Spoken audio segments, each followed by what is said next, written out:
Toshkentdan to'g'ridan-to'g'ri Astana yo'nalishi bo'yicha bizda avtobus reyslarimiz qatnovi yo'lga qo'yilgan. Hozir bizda posадка jarayonlari bo'lib, yo'lovchilarimiz avtobusga joylashgan. Endi esa avtobusning ichki qismi bilan tanishib chiqamiz. Qani ketdik.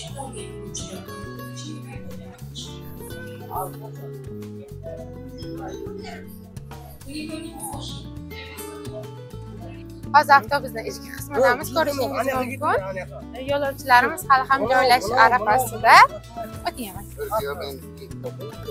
Agarda sizga ham xuddi shunday davlat tomonidan qo'yilgan avtobus reyslaridan foydalanishni xohlasangiz, manzilimiz Toshkent shahar Zobir Rahimov avtovokzaliga kelib, 2-qavatdan ofis yoki kassalarimizdan biletlarni xarid qilishingiz mumkin yoki ekranda qoldirilgan ishonchli telefon raqamlariga bog'lanib, joyingizni masofadan turib biroq qo'ying. Bizni kuzatishda davom eting. Keyingi videolarda ko'rishguncha xayr salomat bo'ling.